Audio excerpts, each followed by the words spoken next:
সকলকে জানাই শুভ সকালের অনেক অনেক শুভেচ্ছা ও ভালোবাসা। সকালের চা খাওয়া হয়ে গেছে। চা খেয়ে দুজনে মিলে একটু বসে গল্প করলাম, সকালে সময় কাটালাম। তারপর হাজব্যান্ড চলে গেছিলো বাজারে। তো বাজার থেকে দেখো আম নিয়ে এসছে। এটা হচ্ছে ন্যাংরা, কি একটা ন্যাংরার নাম বললো আমার ঠিক মনে নেই। আর চৌষা নিয়ে এসছে। তো দু ধরনের আম নিয়ে এসছে আর কি। তো আম তো প্রায় শেষের দিকে, তাই বলছে এই কয়েকদিন আছে খেয়ে নিই। আর আম খেতে কিন্তু সবাই মোটামুটি ভালোবাসে।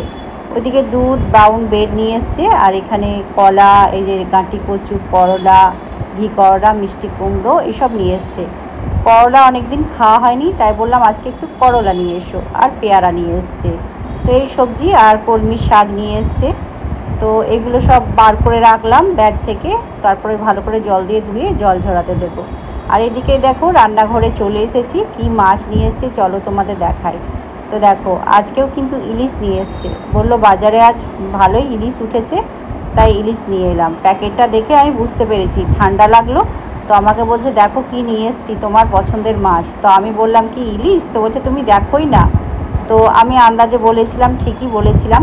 তো দেখো প্যাকেট থেকে বার করে আমি মাছগুলো ধুয়ে রাখলাম। তো মাছগুলো জল ঝরাতে দিলাম। তো সবজিগুলোও ধুয়ে রাখলাম, জল ঝরাতে দিয়েছি। এবার কি সবজি হবে সেটাই ভাবছি। তো দেখো ইলিশ মাছগুলো জল ঝরাতে দিয়েছি, ভালো করে ধুয়ে পরিষ্কার করে নিয়েছি। এখান থেকে 3 পিস নিয়ে রান্না করব। আমরা 3 জন একবেলা, তো 3 জনের জন্য 3 পিস নেব। আর এই দেখো বাঁধাকপির তরকারি কালকে করেছিলাম, অনেকটা বেঁচে গেছিলো, রাত্রে খাইনি।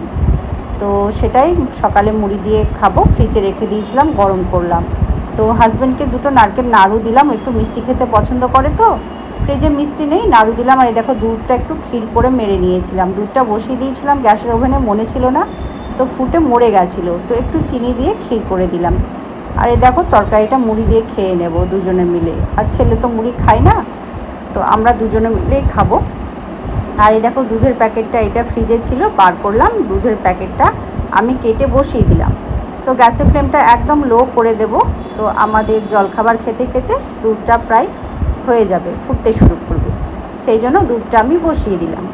তো এখানে দাঁড়িয়ে থাকতে হবে না, দুধটা নিজে নিজেই হতে থাকবে। ওইদিকে আম, কলা, শশা সমস্ত হয়ে গেছে, জোগাড় করে নিয়েছি, খেতে বসে গেছি। তো দেখো আমি শশা খাচ্ছি আর দুজনে মিলে বসে একটু গল্প করছি। তো দুজনে খাচ্ছি, এই খাওয়ার টাইমটা একটু বসে গল্প করি, তারপরে তো রান্নাঘরেই সারাটা দিন কাটবে। তো দেখো আম খাচ্ছি আর আমি বলছি, ও আমার ভিডিও করে দিচ্ছে, বলছে তোমার আম খাওয়ার ভিডিও করি? তুমি তো আমাকে আমখোর বলো, আর নিজেও তো আম খাচ্ছ একদম মুগ্ধ হয়ে। তো আমি বলছি আম খেতে তো সবাই ভালোবাসে, তুমি একটু বেশি ভালোবাসো, আমি একটু কম, কিন্তু আম তো খেতে ভালোবাসি, তাই আনন্দ করে আম খাচ্ছিলাম। আর বলছিলাম আর কয়েকদিন আম আছে, এই তো কয়েকদিন আছে, আবার তো 1 বছর পর খাবো। তো আছে তো খেয়ে নিই। এই দেখো খাওয়া হয়ে গেছে। তো দুধটা ফুটে গেছে, গ্যাসের ফ্লেমটা একদম কমিয়ে আমি কিছুক্ষণ হতে দিই এরকমভাবে। তো কিছুক্ষণ হওয়ার পরে দুধটা নামিয়ে রাখলাম, ঢাকা দিয়ে রাখলাম। তো দুধটা তো হয়ে গেছে। এদিকে ওই গ্যাসের ওভেনেই আমি ভাতের জলটা বসিয়ে দিলাম, কারণ সকাল সকাল ভাত হলে ছেলে তো একটু খেতে পায়, সেজন্য সকাল সকাল ভাতটা বসিয়ে দিয়েছি। চালটা ধুয়ে পরিষ্কার করে নিয়েছি। ওই আমি ভাতে দেওয়ার আগে চাল কিন্তু 2-3 বার মতো ভালো করে কচলে জল দিয়ে ধুয়ে নিই। চালে অনেক পাউডার দেওয়া থাকে, সাদা সাদা বেরোয়। তো এগুলো তো আমাদের শরীরের ক্ষতি। আর এই দেখো চাও বসিয়ে দিয়েছি এদিকে, দুজনের 2 কাপ চা। আর এই দেখো ইলিশ মাছটা তো ঢাকা দিয়ে রেখেছি, এখান থেকে আমি কিছুটা ফ্রিজে রেখে দেব। আর এই দেখো দুজনের 2 কাপ চা আমি রেডি করে নিয়েছি। তো চললাম এবার বাইরে ডাইনিংয়ে বসে একটু গল্প করব, দুজনে একটু সময় কাটাবো আর চা খাবো। তো এই সময়টা একটু বসে গল্প করি আর কি, ওর কী খবর, আমার কী খবর, এইসব আর কি আলোচনা হয়। এই দেখো চায়ের স্বর খেতে গিয়েই কিন্তু মুখে লাগে, রোজ লাগে, হাজব্যান্ডেরও লাগে, ও খুব বিরক্ত হয়। তো আমি বলি তুলে ফেলে দাও। এই সময়ই ছেলে উঠে পড়েছে ঘুম থেকে। তো ছেলে ওই 10টার দিক করে ওঠে, 9:30 10টা। তো এখন তো ছুটি ওর, কয়েকদিন পরেই কলেজ খুলবে। তো এখন ঘুমিয়ে নিচ্ছে, তারপরে তো ভোরবেলায় উঠে কলেজ যেতে হবে। তো দেখো এবার সবজি কাটতে বসে গেছি। করলাটা প্রথমে কেটে নিচ্ছি। তো এরকমভাবে গোল গোল করেই কাটছি, একটু মুচমুচে করে ভাজা করব। অনেক দিন করলা খাওয়া হয়নি। তো দেখো কলমি শাক নিয়ে এসছে, শাকটা প্রথমে কিন্তু আমি ধুয়ে নিই, তারপরে জল ঝরিয়ে দেখো বাছতে শুরু করেছি। পাতাগুলোই নিচ্ছি, ডাঁটা কিন্তু নেব না। তো একে একে শাকগুলো সব বেছে নিচ্ছি, তারপরে এরকম করে ছুরি দিয়ে আজকে কাটছি। আমি মাঝে মধ্যে বটি দিয়েও কাটি, আবার মাঝে মধ্যে ছুরি দিয়েও কাটি। তো দেখো করলাগুলো কিন্তু মুচমুচে করে ভাজা হয়ে গেছে। এবার ওই কড়াইয়ে একটু তেল দিয়ে কালো জিরে আর মানে 5 ফোড়ন আর একটু রসুন থাতো করে দিয়েছি আর 2টো কাঁচা লঙ্কা। তো শাকটা দিয়ে দিলাম, ভালো করে ধুয়ে লবণ হলুদ দিয়ে দেবো, তারপর নেড়েচেড়ে ঢাকা দিয়ে দেবো। জল কিন্তু দেবো না, ওই ভাপের মধ্যেই সেদ্ধ হবে, জল বেরোবে শাক থেকে, ওই শাকের জলের মধ্যেই শাকটা সেদ্ধ হবে। তো এরকমভাবে কলমির শাকটা আজকে আমি রান্না করেছি। তো শাকটা এদিকে নেড়েচেড়ে আমি এবার ঢাকা দিয়ে দেবো, ও নিজের মতো হবে, তারপরে নেড়েচেড়ে নামিয়ে নেব। ওইদিকে তো ভাতটা আমি বসিয়ে দিয়েছি, ভাতটা হচ্ছে, তো ভাতটা প্রায় হয়ে গেছে, আর কিছুক্ষণ পরেই নামিয়ে নেব। তো ছেলে একটু গরম গরম ঘি ভাত খাবে, তো ওকে দেবো। আর এইদিকে দেখো মাছগুলো তো আমি ঢাকা দিয়ে রেখেছিলাম, একটা কন্টেনার নিলাম, সেই কন্টেনারে আমি কিছুটা মাছ তুলে রাখবো। তো এই যে মাছের মাথাগুলো, এইগুলো আমি বলেছি তুমি কচুর শাক নিয়ে আসবে, কচুর শাক দিয়ে করব, তো এখন ফ্রিজে তুলে রাখি। আর 3 পিস মাছ আমি আজকে রান্নার জন্য রাখবো, আর তেলটা ভাজবো। তেলটা তো ভাত দিয়ে মেখে খেতে খুব ভালো লাগে, আর ছেলেও কিন্তু খুব পছন্দ করে মাছের তেল, আর ইলিশ মাছের তেল তো দুর্দান্ত, তাই নয়? তো দেখো বাকিগুলো সব ভরে দিলাম, আর 3 পিস রেখেছি 3 জনের। আমরা যেহেতু একবেলা মাছ খাই, তো 3 জনে 3 পিস করেই রেখেছি, 1 পিস করে আর কি। তো দেখো তেলটা ভাজবো, আর আজকে ভাবছি একটু ইলিশ মাছের তেল ঝাল রান্না করব। তো কাঁচা লঙ্কা আর কালো জিরে ফোড়ন দিয়ে, এখানে কিছুটা কাশ্মীর রেড চিলি পাউডার, হলুদ আর লবণ নিয়েছি। 3 পিস মাছ আমি এর মধ্যে দিয়ে দিচ্ছি। তো একটু ভালো করে মাখিয়ে নেব গায়ে মাছের মধ্যে, যেন পুরো হলুদ লবণ আর কাশ্মীর রেড চিলি পাউডার ভালোভাবে লেগে যায়। তো ইলিশ মাছের তেল ঝোলটা খেতে কিন্তু ভালোই লাগে, মানে মশলারও প্রয়োজন হয় না, আর হালকা পাতলা হয়, আর খুব কম সময়ে কিন্তু হয়ে যায়।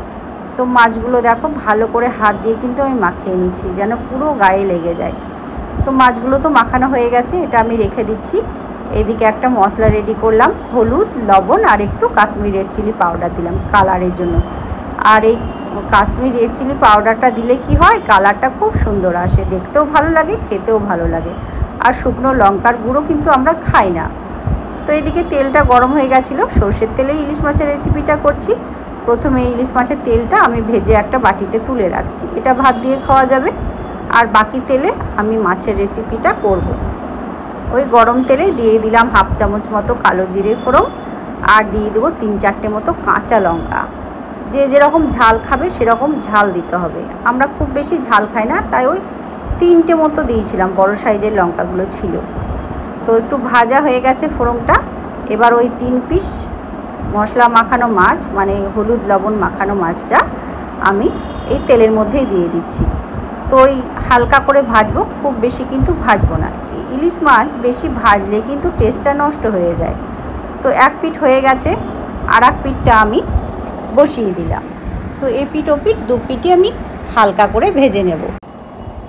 তো দেখো মাছগুলো কিন্তু আমার ভাজা হয়ে গেছে। এবার এই তেলের মধ্যে একটা তেজপাতা দিলাম, তেজপাতাটা দিলে কিন্তু টেস্টটা খুব ভালো হয়।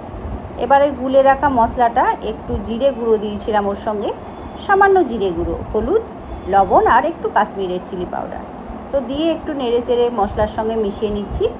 একটু ফুটতে দেবো, 1 পিঠ ফুটে গেলে অন্য পিঠটা উল্টে দেবো।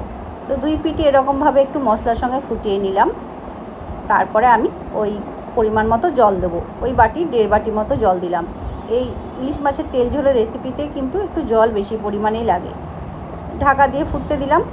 তারপরে কিছুক্ষণ পরে ওই 3-4 মিনিট পরে ঢাকাটা খুলে নিয়ে মাছগুলো উল্টে দিচ্ছি, যাতে 2 পিঠই সিদ্ধ হয়। আর ইলিশ মাছ কিন্তু বেশিক্ষণ লাগে না রান্না করতে, খুব কম সময়ে আর খুব সোজাভাবে কিন্তু রান্না করে যায়, খেতেও যেমন দুর্দান্ত, মাছটা রান্নাও কিন্তু তাড়াতাড়ি হয়ে যায়। তো হয়ে গেছে, এবার ঢাকাটা খুলে নিলাম। তো ইলিশ মাছের তেল ঝোলের রেসিপিটা কিন্তু হয়ে গেছে, গ্যাসের ওভেনটা অফ করে দিলাম। তো দেখো বন্ধুরা কত সুন্দর কালার এসছে, আর দুর্দান্ত টেস্ট হয়েছিল খেতে, গরম গরম ভাতের সঙ্গে কিন্তু দারুণ লাগে। দেখো কত সুন্দর কালার এসছে, আর এত সুন্দর টেস্ট হয়েছে, ছেলে এবং হাজব্যান্ড দুজনেই খুব নাম করেছে খেয়ে। তো কি রান্না করলাম চলো দেখো, ভাত হয়ে গেছে, ইলিশ মাছের তেলটা ওখানে রেখেছি ভেজে, আর এই যে বাঁধাকপির তরকারি একটু আছে, ভাতের সঙ্গে খেয়ে নেব। আর এই দেখো এখানে করলা ভাজা, আর এই যে কলমি শাক ভাজা, আর এই দেখো ইলিশ মাছের তেল ঝোল। তো এই ছিল দুপুরের লাঞ্চের মেনু আমাদের। তো দেখো এইদিকে ডাল হচ্ছে, ডালটাও একটু বসিয়ে দিয়েছি। তো হাজব্যান্ড বললো ডাল করার প্রয়োজন ছিল না, তো আমি বললাম না, একটু অল্প করে ডাল করি, ছেলে খাই তো ও যদি অতটা না পছন্দ করে তো সেই জন্য ডালটা করলাম। তো দেখো ছেলে খাবে, একটু বাইরে বেরোবে বন্ধুদের সঙ্গে, তো বলছে মা আমাকে তাড়াতাড়ি খেতে দিয়ে দাও। তো ওর জন্য প্লেটটা নিয়েছি, তো ওর ভাত বেড়ে দিই, ওকে খেতে দিয়ে দিই। ওর স্নান হয়ে গেছে, বসে আছে বাইরে অপেক্ষা করছে। তো দেখো ওর ভাত বেড়ে নিয়েছি, ওকে এবার খেতে দিয়ে দিলাম। আর ওইদিকে হাজব্যান্ডও খেয়ে চলে গেল ডিউটি, এখন ওই দুপুর 2টো মতো বাজছে, আমি খেতে বসে গেছি। তো বলছি দারুণ হয়েছে টেস্ট, আর ইলিশ মাছটাও কিন্তু খেতে দুর্দান্ত ছিল, আর ওরাও খেয়ে খুব নাম করেছে। তো খাওয়া হয়ে গেছে। এই দেখো এখন 2:30টা মতো বাজছে, তো আকাশে হালকা মেঘলা ওয়েদার মনে হচ্ছে, তো বৃষ্টি মনে হবে কি, এত গরম পড়েছে, বৃষ্টি হলেও কিন্তু গরমটা কমছে না। তো দেখো খাওয়া দাওয়া করে আমি তোমাদের সঙ্গে কথা বলতে এলাম, বললাম ভিডিওটা তো শেষ করা হয়নি, তো চলো ভিডিওটা এবার শেষ করব। সবাই ভালো থেকো, সুস্থ থেকো, আর সবাইকে ভালো রেখো, আনন্দে রেখো।